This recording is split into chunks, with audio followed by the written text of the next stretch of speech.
to Dialogue Across Difference, an event series hosted by the Center for the Study of Politics and Governance at the University of Minnesota's Humphrey School of Public Affairs. Join us as Center Director Larry Jacobs and guests engage in conversations across the political and policy spectrum on issues of the day.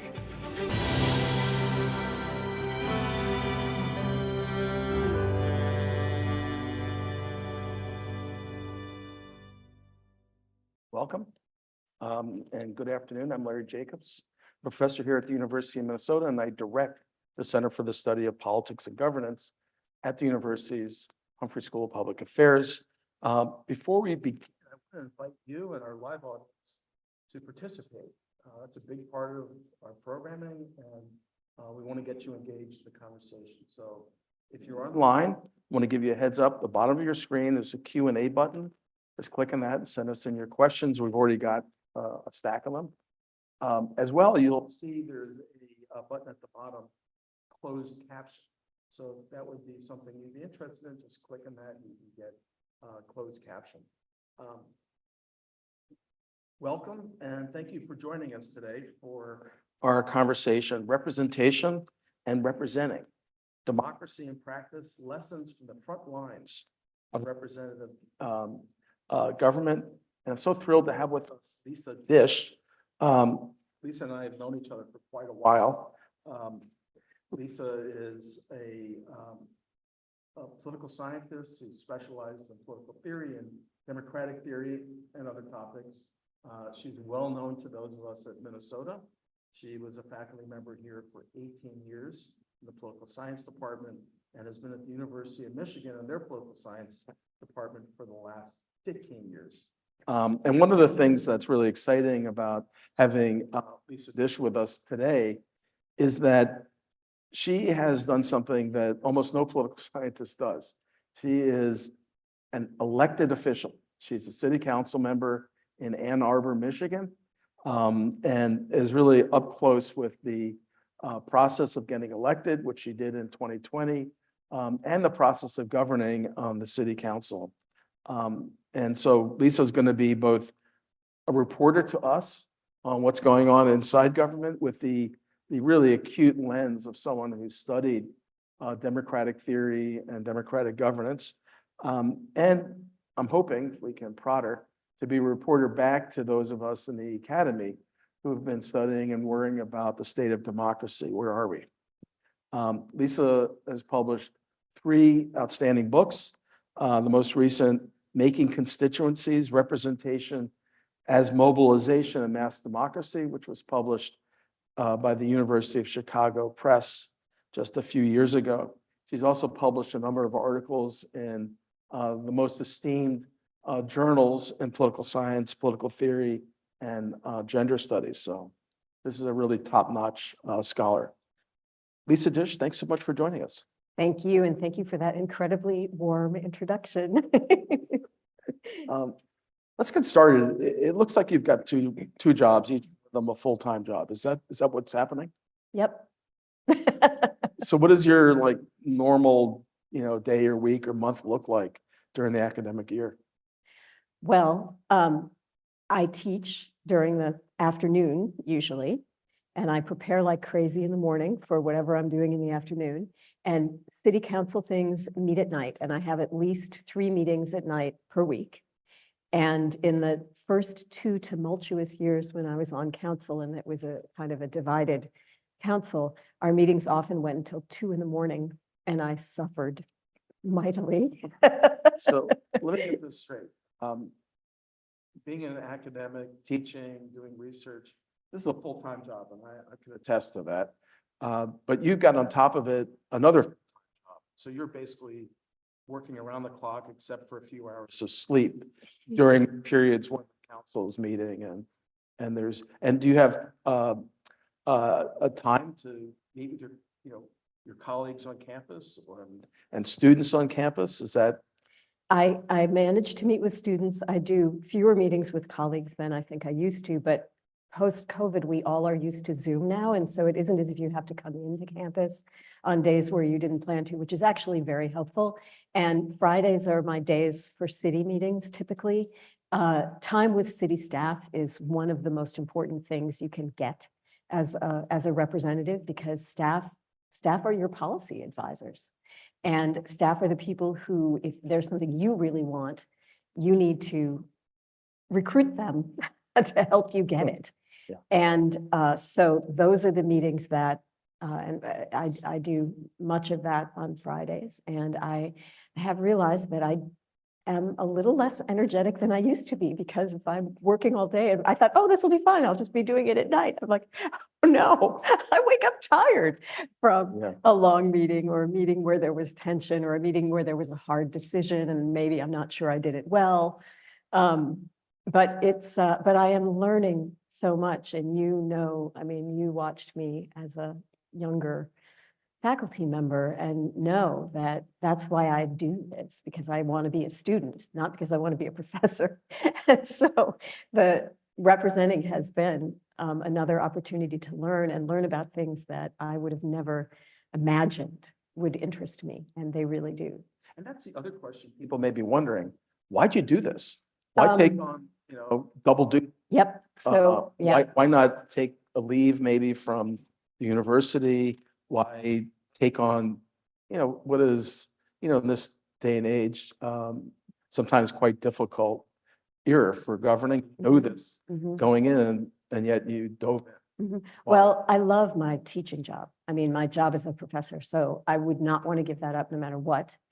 But in 2018, the two people who represented my ward in Ann Arbor were completely unrepresentative of me and my friends, and I suspected that they were unrepresentative of most of the other residents of that ward. And so the person at the time who was president, I did not give them that title, but President Obama, who retained that title for me, was saying we should all do what we could. And I thought, you know what? I can run for office.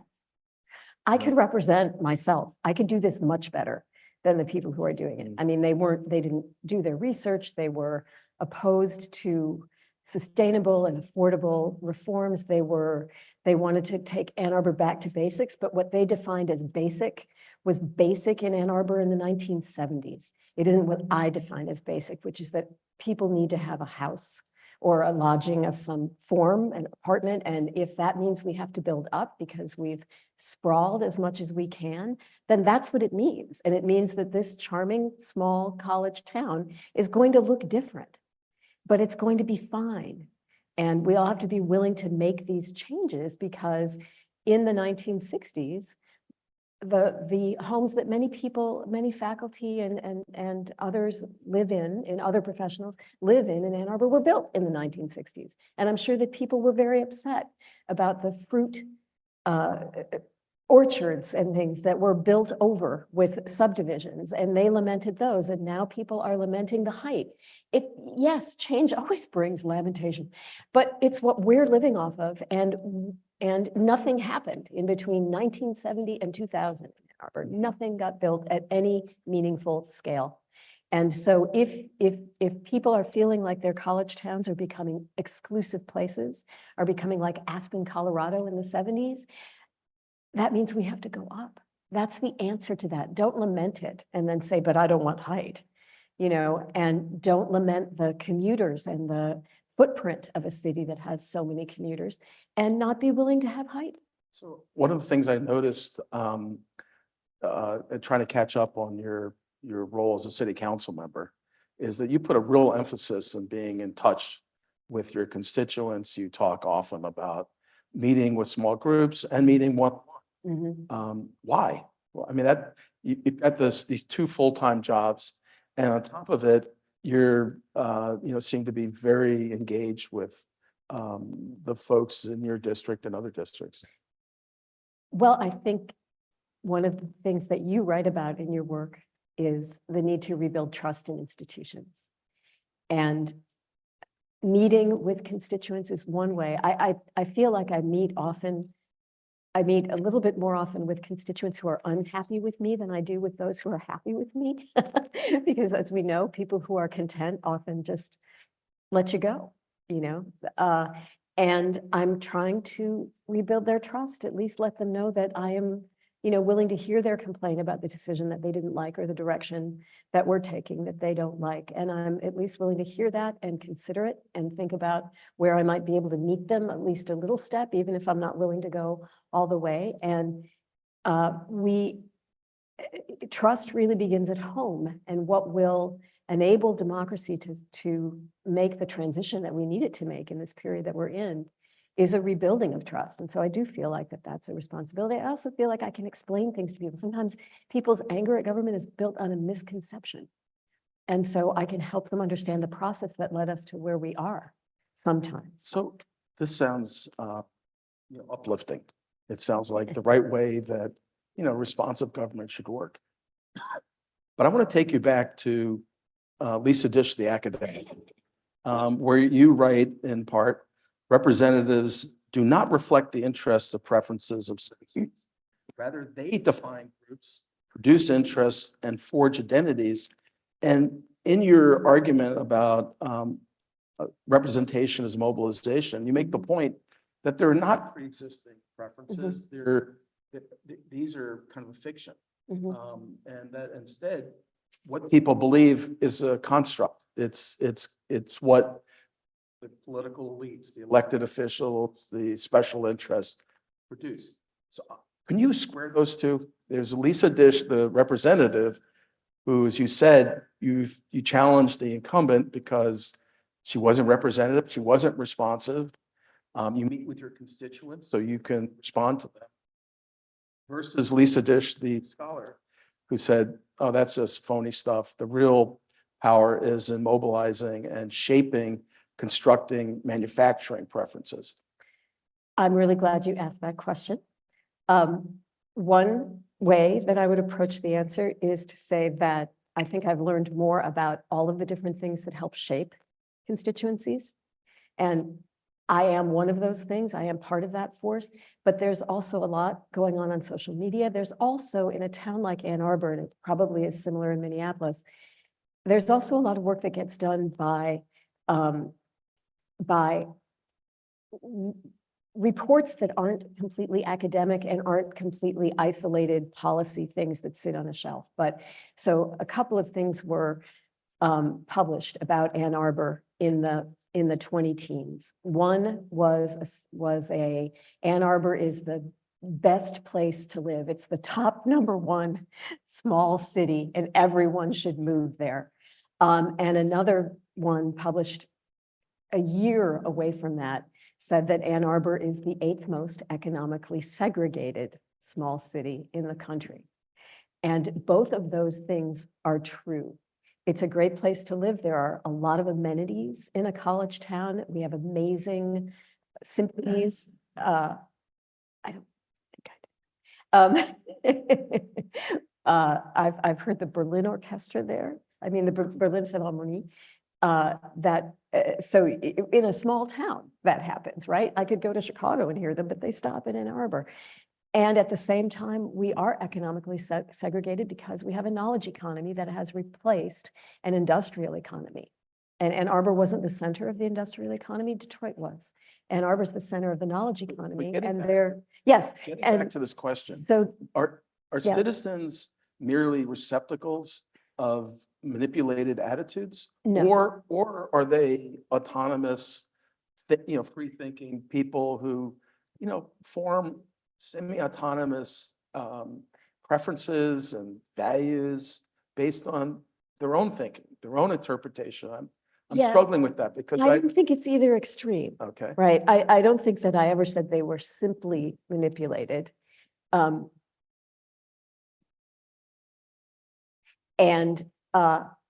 But I also don't think that they're only autonomous and free thinking, because they take their beliefs from narratives about what is the condition that they live in and what are the needs. And so there really are two dominant narratives in Ann Arbor, and those come from social media, those come from these reports, and they come from representatives. And one of the narratives sounds a lot like MAGA. It sounds a lot like this back to basics narrative of Ann Arbor was a small town where we smoked a lot of weed and artists could afford to live here. And that's not true anymore. And the other narrative is Ann Arbor's becoming a fortress. And density needs to be a good word, not a bad word. And so that is the narrative. Those narratives are competing, and those narratives are the narratives that you amplify as a representative, and that many of the people you speak to, and you need to speak to them, you need to go to their doors. And Ann Arbor still practices that kind of retail politics, which I think is very rare. But many of the people who speak to you will tell you things that they don't like, and you will help shape their view, not to have them view it through the density positive narrative rather than the couldn't we just. Yeah. There's been a long debate among pretty thoughtful people about some of the issues that you wrote about and that you're experiencing. And one of them that we've already been talking about is this idea from Phil Converse back in the 1950s that everyday citizens do not have attitudes. They're non-attitudes. And it's shaped by the elites. And your argument's different, but there's a genealogy there and a connection. And what I hear you saying is the way you practice representation, you try to listen in order to better understand, and modify your policy views based on the feedback. Is that fair? Modify my policy views, and I'm also trying to modify the narratives that they have. Because I think that where Converse was, it is true that people do not have highly ideologically constrained viewpoints. I think that's right.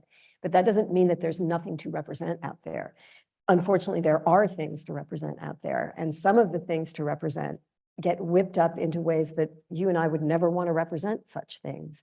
And so there is a dynamic. There is definitely a dynamic. So let me take this from a conservative point of view.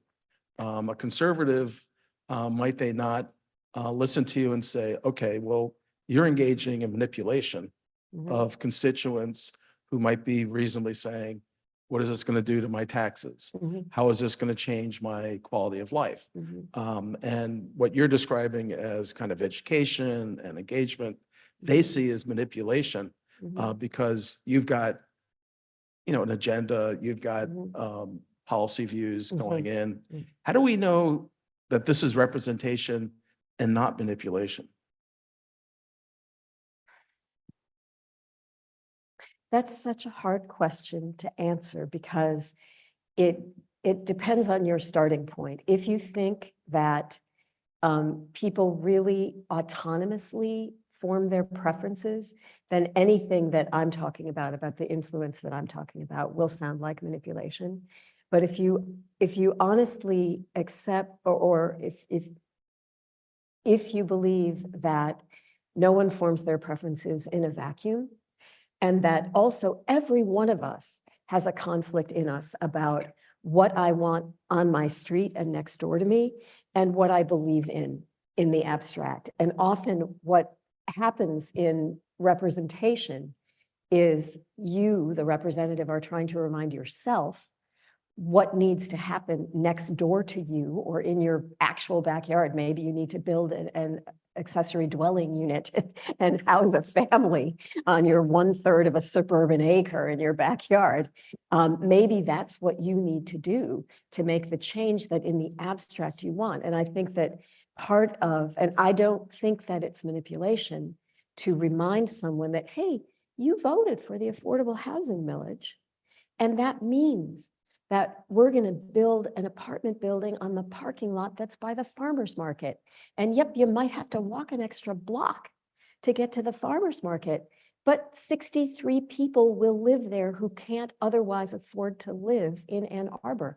That's what you asked for, and you voted to tax yourself for that. And so I am helping you connect the principle for which you were willing to tax yourself. So this isn't an abstract principle. This is a pocketbook principle. You've already signed on to the details of what it means to implement it. And I don't think that's manipulation. I actually think that's very honest, consequential reasoning, if, then. And here's the then. You are our eyes and ears as a trained political theorist going into the world of politics and elected politics. Tell us from that vantage point, is American democracy dying? No, I honestly believe it's not. And it's not that I am Voltaire. You know, we live in the best of all possible worlds. Democracy is at a transition point. Mass politics has taken on forms that, as you note in your work, make it much more difficult to practice the kind of politics that wins the trust of constituents. But our institutions remain resilient. I'm not going to use the word perfectly healthy, but I'm going to use the word resilient. Mr. Trump attempted a Muslim ban that the courts shut down.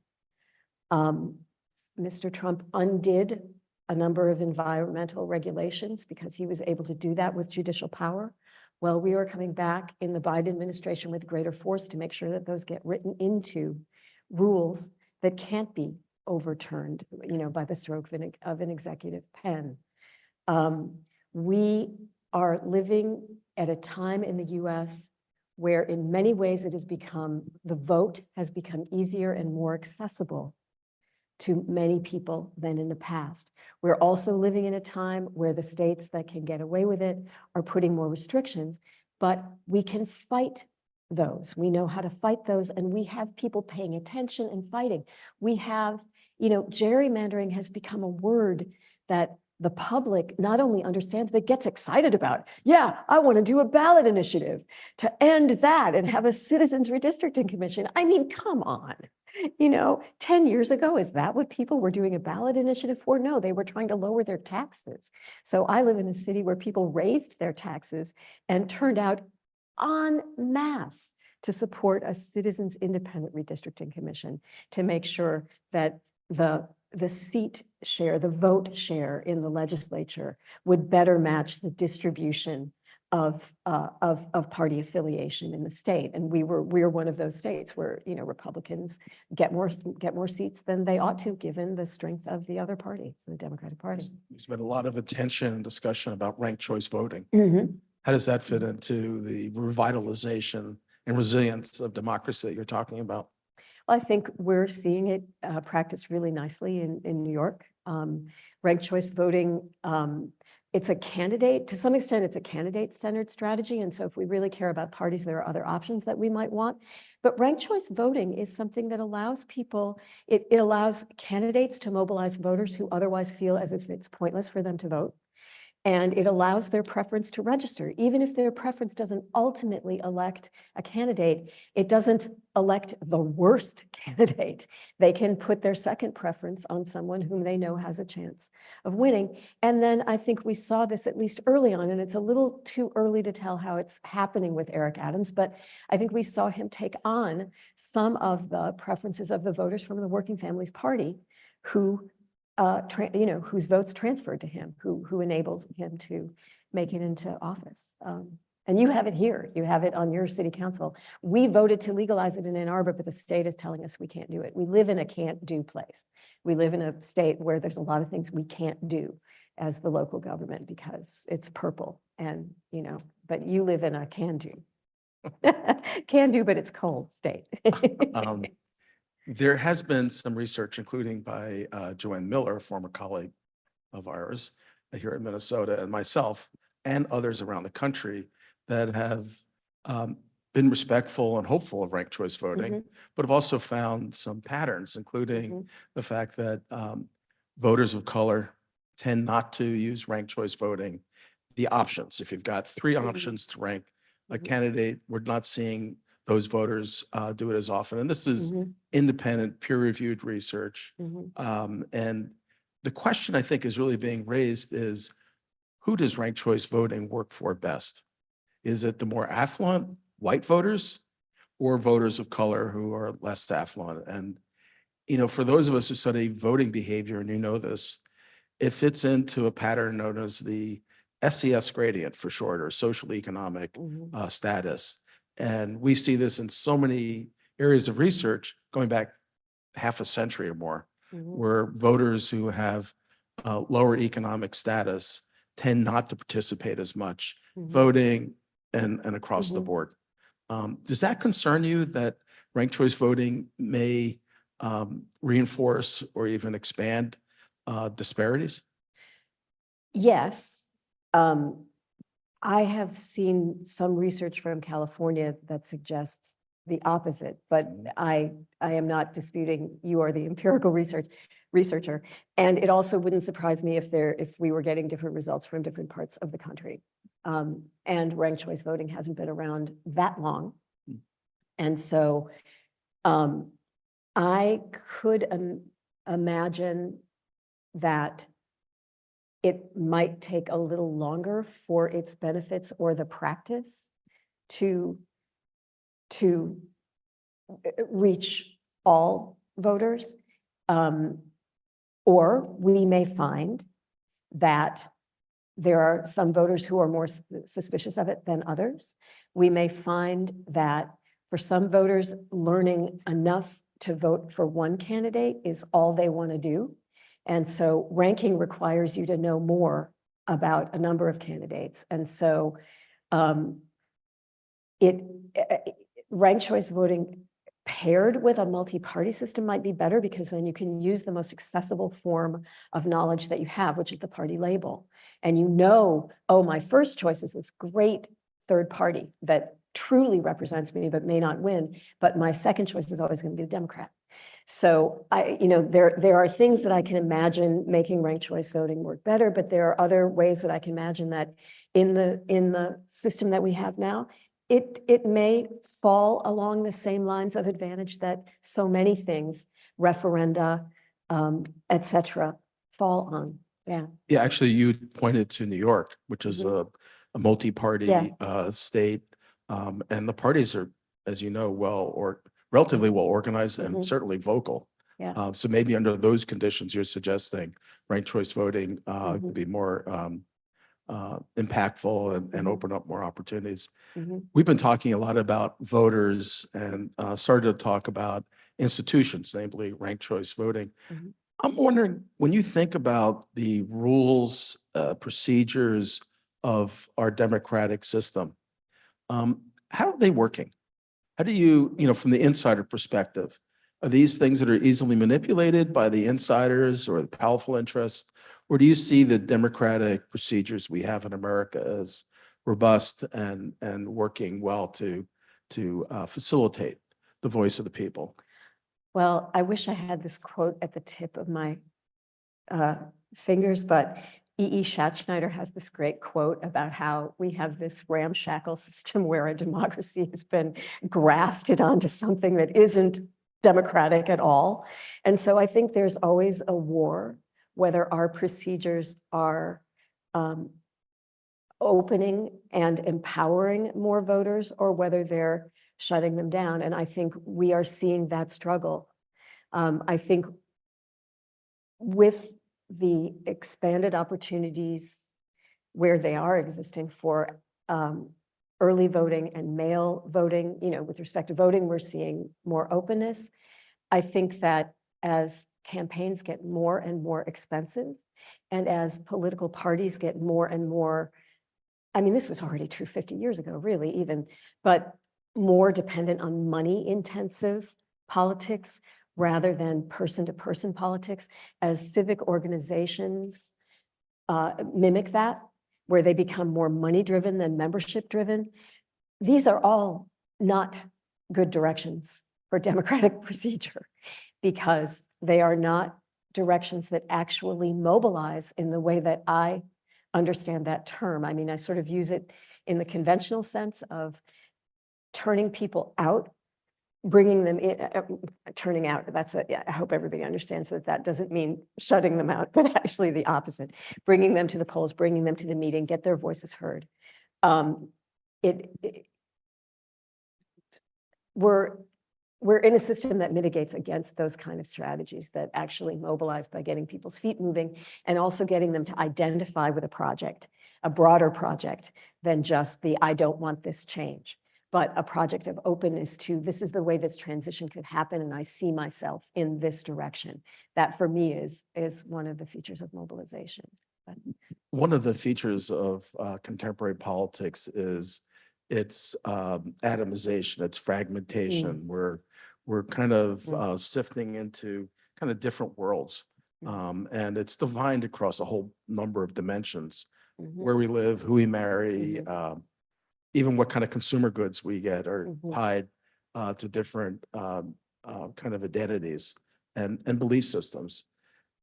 And I'm curious, do you see opportunities for building broader coalitions, for encouraging the development of organizations that might reach across some of these divides in our country? I think there's a hunger for that, but I'm not sure people have identified it. You know, for instance, in Minnesota, there's kind of what's known as a 612 universe of urban Minneapolis. But then there's, rural Minnesota or exurban Minnesota, and then there are the suburbs. And then there are divisions within each of those. And you end up with a really fragmented, splintered group of citizens who often don't understand each other. How do we get beyond that? Oh, that's the $1 million question. Kathy Kramer's wonderful book about Wisconsin is so great at this. And, one of the ways we entrench it is that where urban people and rural people or ex-urban people meet is when the urban people go on vacation, right? And bring their big cars and their big money, and it's terrible. Like, that's one of the things that's really destructive of that fabric. I think that the university has a big role to play in that, because one of the things that we ought to be doing as universities to them, especially the kinds of universities that we're at, public universities, and here we have a land grant university in Minnesota is what I mean to say. The place where urban and rural people can meet is in the classroom. I mean, here, when I taught here, I mean, the people who they come, this is the big city for them, which it is a big city. And I hear that to a lesser extent in the students that I teach at Michigan, but Minnesota is in the middle of a prairie. And so there are people coming from other states for whom Minneapolis and St. Paul are the biggest cities that they've had exposure to. And being really conscientious in our classrooms about making sure that students who do not take for granted some of the things that more urban students do or grew up with, that they don't feel uncomfortable in our classroom. That's a huge thing. And making the university accessible to them, both that they imagine that they could come here and financially accessible to them. And it's really hard to do that because states are withdrawing in massive amounts public funding from universities, and universities are hiking tuition to make up for that. And that is really creating a divide, and that is really deepening and entrenching the divide that we're talking about that tends to be a geographic urban versus ex-urban and rural divide. And so we are missing a huge opportunity if we as universities aren't trying to fix that. I wish I could think of a better, I mean, there must be issues that we could work on. I mean, certainly in Michigan, the anti-gerrymandering initiative did reach across party lines, and it reached, it wasn't just an initiative of Grand Rapids and Ann Arbor and Traverse City. It was supported by the more rural areas in Michigan. Lisa Disch, what a model you are. I mean, to be able to pull up, the best research going on in the academy, along with your experience. Let me ask you to kind of flip this conversation. What is it that those of us who study political representation and democratic theory should be studying that we're not right now? What is it that you've seen as in your role as a representative that provides insight for those of us in the academy? One of the things that I think we already know about, but we don't study enough, is that representation not only happens in elections and at the ballot booth and in speeches and in statements about issues, it happens in where the infrastructure goes. And it happens in the path dependency of where the infrastructure went. So obviously the classic iconic example that might be accessible to viewers now still is Flint, Michigan, and thinking about what happened when you sent the water infrastructure out so that it could fund suburban development and the movement of the auto factories out into the suburbs, and what happened to Flint, the city, as a result of that. And people think there's a sort of a stereotype of Flint as an African-American city. Well, it wasn't. I mean, there was flight that was enabled by infrastructure, and sort of the outgrowing of infrastructure and the terrible financial crisis that brought on the city wasn't anybody's fault, and it wasn't a matter of race in and of itself. The infrastructure and the race are linked. So I wish that we actually paid more attention to what's underground and above ground, and how our zoning laws work to create boundaries between what's the core of the city and what's the suburbs and what is rural. And, as we know, many rural communities just don't have access to adequate broadband and other things that anybody needs right now to function as a fully functioning member of society. So that's one thing. I think the other thing that we don't think enough or study enough about is, and this is coming also through from your work, but it's administration in all forms. I had no idea what the city staff of Ann Arbor did until I was elected. And there is a lot of representation that they do. And you have talked about election administration. I think none of us knew what heroes they are until that gets me choked up, honestly. But so an anecdote, I'd had a constituent call and say, I'd really like to use my ADU as a short-term rental. And I thought, well, why shouldn't you be able to? That seems to make sense. And I went to one of the staff and I said, could we make a tweak and have this happen? And he said, you know what? You all said that you wanted ADUs to ease the affordable housing crisis. And if I let you do that, the market's going to turn all of the ADUs in the city into B&Bs. That would be against what you said you wanted them for. I said, oh, thank you. So he was representing, or he or she, they were representing back to me what the representative claim about what ADUs could do for us was. And I don't know that academics realize that. We've got so many great questions here from our friends in the audience and also online. I'm filtering in some of them, but let me get to some more. Have you translated your own thinking and scholarship on representation with your role as an elected representative? What did you take from theory to practice? That's a really good question. Could you face the audience? I thought I was supposed to face that audience. Sorry. Audience, a number of people, and there's this audience. So we're going to try to pivot back. Okay, I'll pivot a little It's going bit. to take a little bit of torso movement. What I have taken from theory is that nobody's preferences and nobody's identities are fixed. And so what I imagine myself to be doing as a representative evolves. And the folks whom I deal with as constituents who think, they come to me and say, don't do that. And I talk to them about, okay, where's that roundabout? Why are we doing that roundabout? And what else have you asked for that you think you don't like a roundabout, but you've complained about traffic and you've complained about commuters? Let me tell you the role that's playing. So I took from theory that there is that our fancy word for it is that preferences are endogenous. They are shaped by the political process. Politics is not an economic game in which someone calculates exactly what their interest is and wants it delivered as such.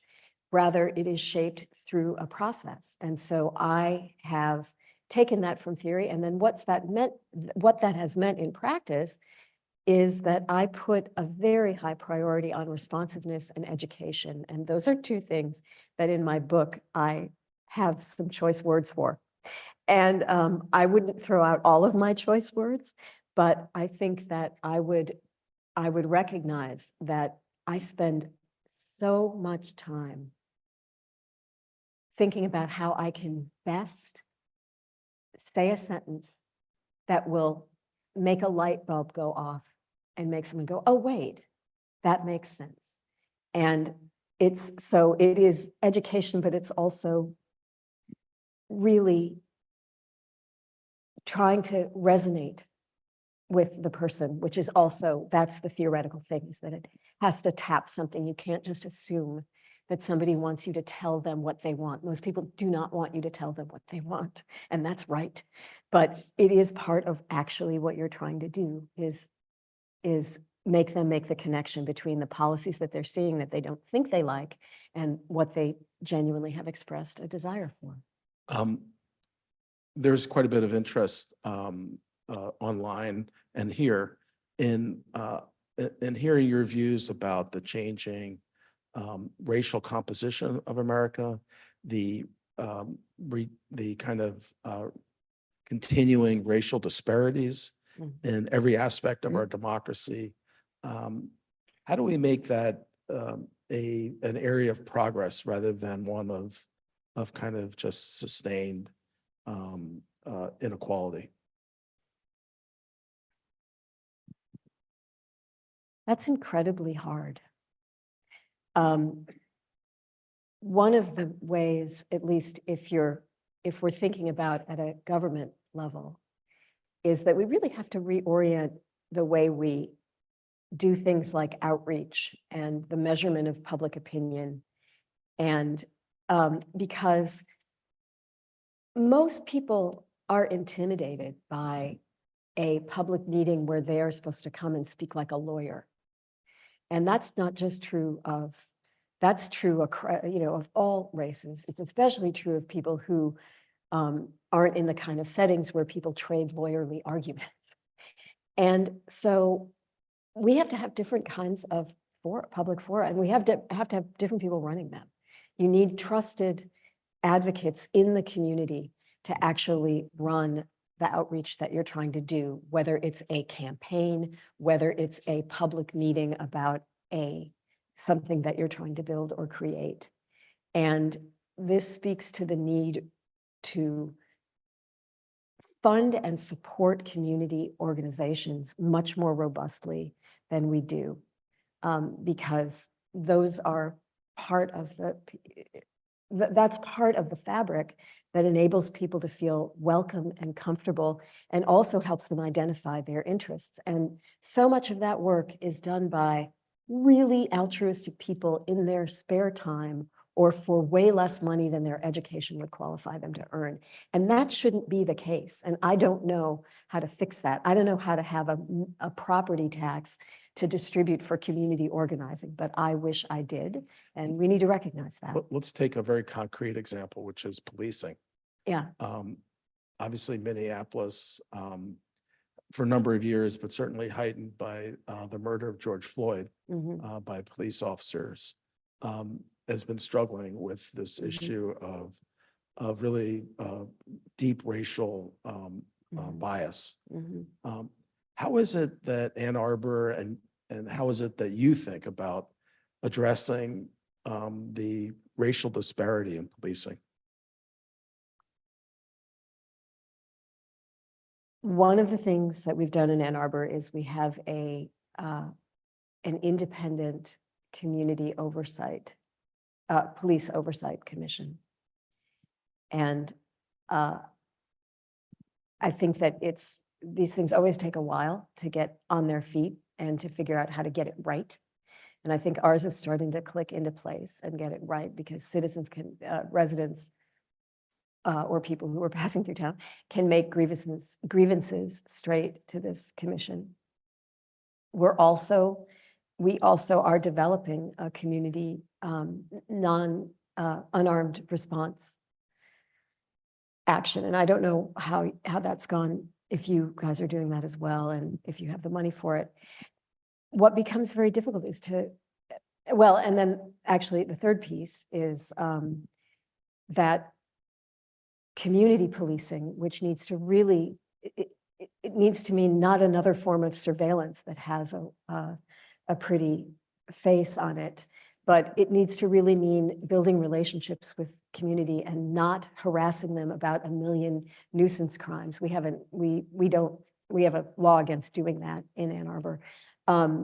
Those are three pieces where policing itself takes a different approach and knows its neighbors and neighborhoods better, and there are alternatives to policing, and then there are ways of holding police accountable that are independent of the police department and the institutions that protect police departments from criticism. There's a question here about the risk of representation. And I think, part of the concern here is about populism. And populism has taken many different forms. It's not just one form that we've seen in America or in other countries.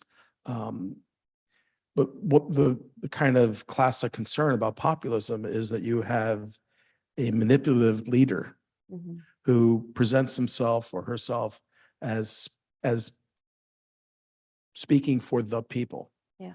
When in fact they're speaking for their agenda. Yeah. Do you see a risk with representation today of serving as a gateway for fascism, for extremism, of speaking for the people, while actually having an agenda that is illiberal and anti-democratic? I've always thought of representation as a counter to populism, because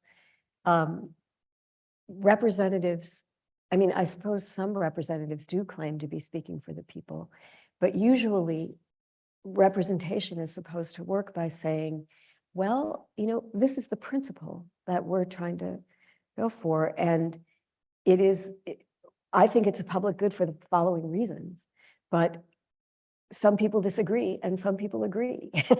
And the point of representative government is actually to be a filter for what is popular and what is demanded. Hey, folks, if you're wondering what the footnote here is, James Madison. This is a very James Madison-esque way of thinking about it. Another question from the audience. Dr. Disch mentions narratives. Could she expand on how narratives emerge, how they may interact with other various narratives? What is the role of institutions in creating or perhaps maintaining certain narratives?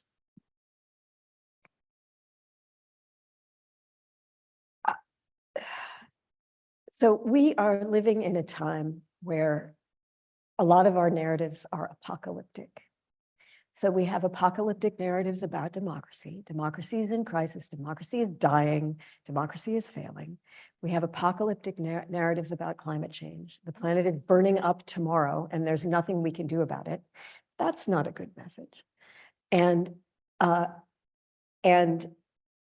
we have narratives about immigration. Immigrants are stealing our jobs. They are, bad for our social cohesion. What we need, the role of policymakers is to tell the more complicated story, and to insist on keep trying to tell the more complicated story, and to resist the tendency to make it an us against them. That is a really populist move, is the us against them. They are going to destroy everything, and we are perfect. And this is all so incredibly wrong. And so every single one of us who's in a position of speaking publicly, whether the public is a classroom or the public is your church or the public is my spinning class, we need to not fall into moralistic terms, and we need to resist, because everyone wants a simple formula. All it would take is that to save us, and all it would take is that to kill us. And it just isn't. It's hard work and it's incremental steps. And we all need to be willing to have ambiguity and ambivalence and complexity in our stories. I'm not sure if that was a high level answer.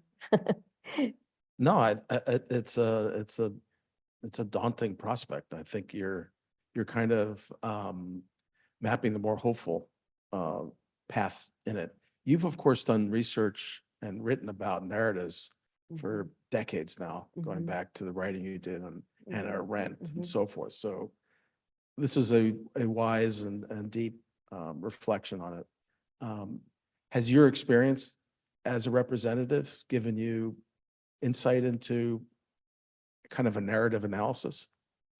Well, I often hear, I hear the contrast between, oh, this thing you just voted for is going to ruin everything, and my approach, which is the thing we just voted for has some trade-offs. And here's why I made the trade-off this way this time, and I might make a different decision next time.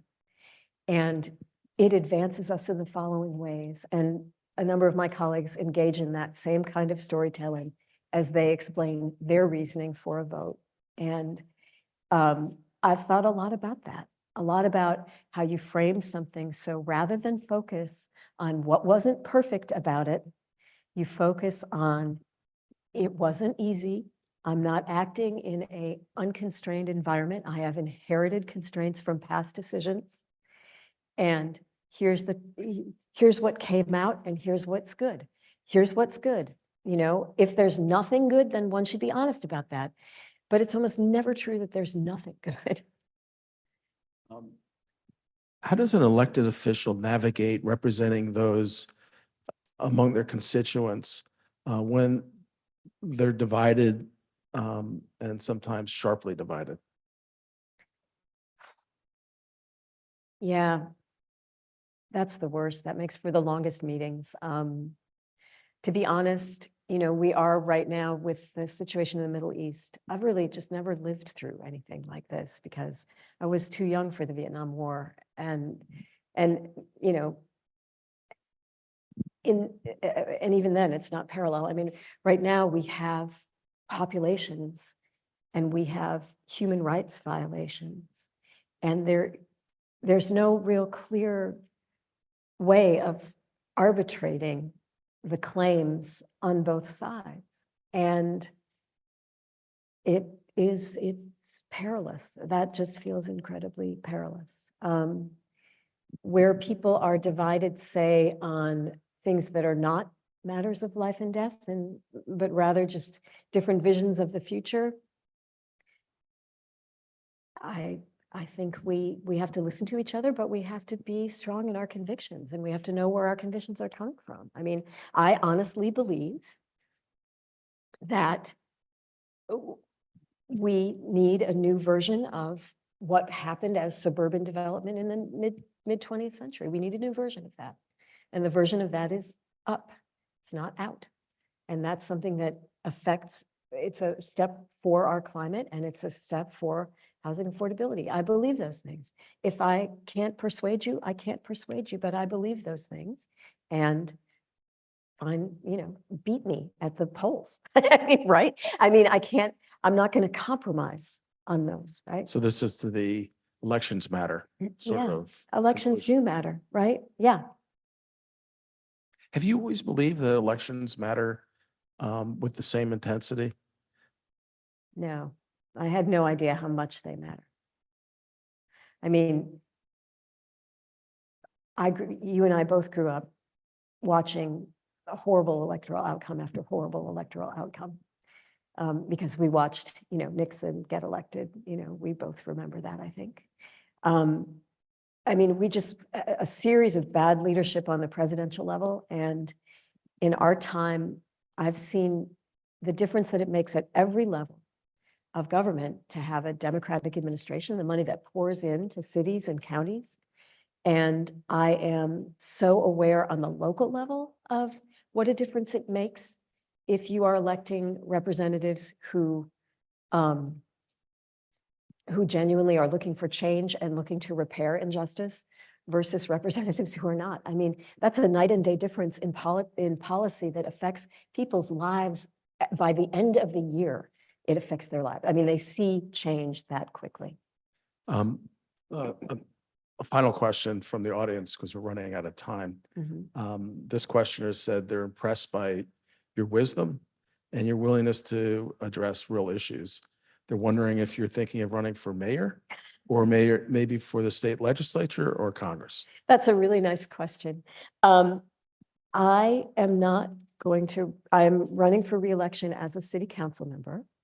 I love being a city council member because I am able to have close relationship with constituents whom I agree with and those whom I don't agree with as well. I'm also able to maintain my job, my vocation, which is being a professor. Being a mayor is more time consuming and requires much more emotional energy than I have. The mayor is unfailingly calm and unfailingly polite. And also, he told me that your sense of humor can really get you in trouble. And so he never makes jokes, but I can still sometimes get away with a joke. And so, you know, going to the state legislature is a whole nother scale, which I really, especially in Michigan, it's too much bumping your head against a wall. Ann Arbor is a place where the residents taxed themselves to pay for affordable housing and to pay for decarbonization. And so we have money and we have will to go in the policy directions that I want to go in. And I feel like that's a gift. So I want to keep doing what I'm doing at the level that I'm doing it because it's way more rewarding and I'm learning more. Do you think you'll write a book about this and then kind of Don't know. Yeah. and kind of what we've been doing today, just this back and forth between the practice and the theory? I would like to, and it would be my retirement book. So. Okay, folks, you heard it here. Well, Lisa Disch, thank you so much. This has been such an interesting and unusual and enlightening conversation. Very much appreciated. Larry, thank you for bringing me back. I also want to thank the folks who make this possible. Lee Chittenden, who's our captain on all fronts, and there are a bunch. Also want to thank Mr. Cody Jackett.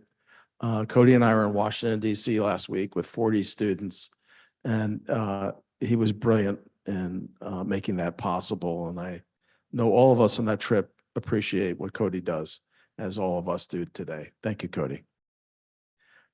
He's also shy, so he's not going to even give me a head nod. Want to give you a heads up for upcoming events. We're excited next Wednesday, November. Wow. Next Wednesday is February 21st at 11 Central Time.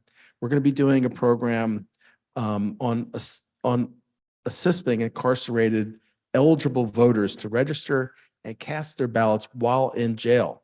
This is a great program with some terrific people around the country. It is part of our election administration program. And then on March 21st, we're going to have a conversation about science, which has gotten pulled into politics. Think COVID, think measles, and on and on. And is science becoming a casualty of our polarization? We've got two terrific guests, Mr. Jamie Druckman, professor at Northwestern, and Carrie Funk, who's a distinguished researcher at Pew Research Center. That's March 21st. It'll be on Zoom, and that's at 11.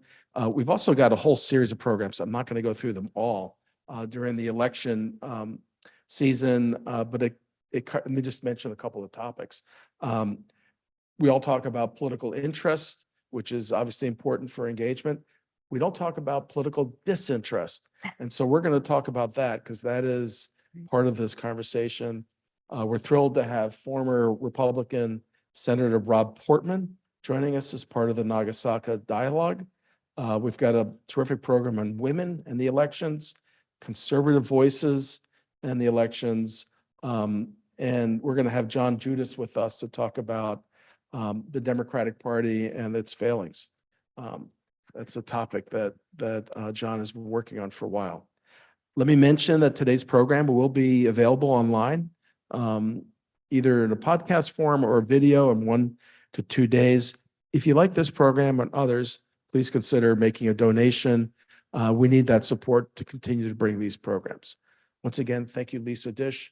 Thank you to all of you who came out on a snowy day. And thanks for everybody who joined us online. Take care.